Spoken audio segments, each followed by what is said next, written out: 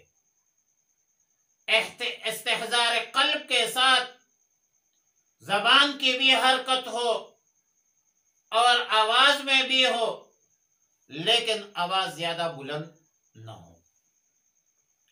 قرآن کریم میں اس کی مزید توضیح یہ ہے، اور القرآن یفسر بعضہ بعضا کے اساس پر، وَلَا تَجْهَرْ بِصَلَاتِكَ وَلَا تُخَافِتْ بِهَا وَابْتَغِ بَيْنَ ذَلِكَ سَبِيلًا۔ حکم یہ ہے کہ اپنی قراءت میں نہ زیادہ جہر کیا کرے نہ بالکل اخفا، بلکہ جہر اور اخفا کے درمیانی کیفیت اور صورت اختیار کرے، اعتدال اختیار کرے۔ ترمذی شریف کی روایت میں ہے، حضرت عائشہ صدیقہ رضی اللہ تعالی عنہا وہ رسول اللہ مبارک صلی اللہ علیہ وسلم کی تلاوت کے بارے میں بعض حضرات نے ان سے سوال کیا کہ رسول اللہ مبارک صلی اللہ علیہ وسلم جہرن تلاوت کرتے تھے یا سرن کرتے تھے؟ تو سیدہ عائشہ عفیفہ صدیقہ رضی اللہ تعالی عنہا نے فرمایا کہ کبھی جہرن اور کبھی سرن دونوں طرح کی تلاوت فرماتے تھے، اور رات کی نوافل میں بھی، خارج من الصلاۃ بھی وہ بعض اوقات جہر کو پسند فرماتے تھے اور بعض دفعہ آہستہ۔ لیکن امام ابو حنیفہ رحمۃ اللہ علیہ کا قول یہ ہے کہ تلاوت کرنے والے کو اختیار ہے کہ جس طرح چاہے تلاوت کرے، جہر کرے یا سر کرے، لیکن سب اہل علم کے نزدیک آواز سے تلاوت کرنے میں، اونچی آواز سے درمیانے درجے کی جو تلاوت ہے اس کی کچھ شرائط ہے جو اس کو ملحوظ رکھنا چاہیے۔ نمبر 1 یہ کہ اونچی آواز سے ریا کا اندیشہ نہ ہو۔ نمبر 2 دوسرے لوگوں کو تکلیف نہ ہو، حرج نہ ہو اس میں، اور کسی دوسرے شخص کی نماز میں تلاوت میں خلل واقع نہ ہو، اور جہاں پر ریا کا اندیشہ ہو، عوام الناس کو تکلیف ہو، دوسرے لوگوں کے نماز تلاوت میں حرج ہو، تو پھر سب کی نزدیک آہستہ پڑھنا افضل ہے اور احسن ہے۔ لیکن تعلیم و تعلم کے حوالے سے جو حفظ کی کلاسز ہوتی ہے وہاں پر تو ظاہر ہے کہ اونچی آواز سے پڑھنا پڑتا ہے، وہ تو استثنائی صورتیں ہیں، اور وہاں پر بھی طلباء کو ذرا پڑھنے کا انداز سمجھانا چاہیے کہ بالکل یعنی قرآن کریم ترتیل کے ساتھ پڑھے اور آواز کا بھی ایک معیار ہو. اور اسی طرح تصوف کے معاملے میں جو ذکر جہری ہوتا ہے سلسلہ قادریہ میں یا سلسلہ سروردیہ میں، تو وہ تو تربیت کی بنیاد پر ایک خانقاہی نظام کے ساتھ وابستہ معاملات ہے. ہم اس معاملات میں نہیں پڑھتے. ہم تو عمومی بات کرتے ہیں، عوام الناس کی بات کرتے ہیں کہ کس میں ایک بندہ مسجد میں نوافل پڑھ رہا ہے اور دوسرا بندہ اونچی آواز سے تلاوت کرتے ہیں، تو ذرا اس تلاوت کو آہستہ کریں. دوسری بات یہ ہے کہ ذکر اللہ اور تلاوت کلام پاک میں عاجزی ہو، تضرع کے ساتھ ہو، اللہ کی عظمت اور جلالت شان مستحضر ہو. اور آیت مذکورہ میں خیفتن کا لفظ مذکور ہے. اس میں یہ بتلا دیا گیا کہ ذکر اللہ اور تلاوت کلام پاک کے وقت انسان پر خوف کی کیفیت ہونا چاہیے،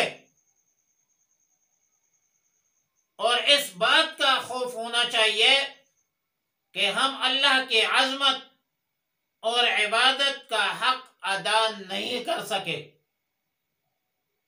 اس بات کا خوف ہونا چاہیے کہ ہم بے ادبی شاید ہم سے ہوئی ہو، اپنے گناہوں کو مستحضر کر کے عذاب الہی کا خوف بھی ساتھ رکھے. اور سورہ اعراف میں تو ہے ادعوا ربکم تضرعا وخفیا، وہاں پر تو عاجزی سے اور آہستہ سے، خفیہ کا معنی ہے آہستہ آواز سے ذکر کرنا، اور خیفہ کا معنی ہے خیفہ خوف ڈر سے ہے.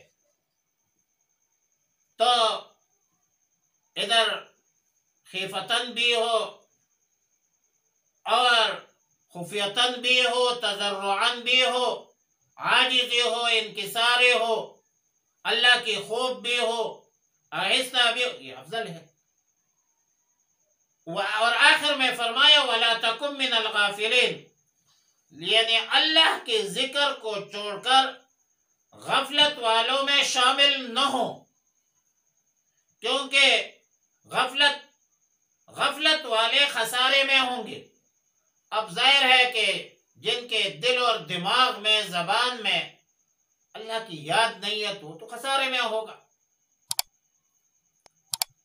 اور آیت نمبر 206 میں سجدے کا حکم ہے، اور سجدہ کو بہت اہمیت حاصل ہے. آخر شیطان نے تو سجدے سے انکار کیا تھا، ابا واستکبر وکان من الکافرین بن گیا. تمام عبادات میں جامع العبادات وہ نماز ہے، اور نماز عماد الدین ہے، دین کا ستون ہے. وجہ یہ ہے کہ کائنات عالم میں ہر چیز اللہ کی عبادت کرتی. وَإِن مِّن شَيْءٍ إِلَّا يُسَبِّحُ بِحَمْدِهِ وَلَكِن لَّا تَفْقَهُونَ تَسْبِيحَهُ، ہر چیز اللہ کی عبادت کرتی. بعض چیزیں ایسی ہیں جو قیام کی حالت میں اللہ کی عبادت کرتے ہیں، مثلا اشجار ہے، درخت ہے، دیوار ہے، پلر ہے، ستون.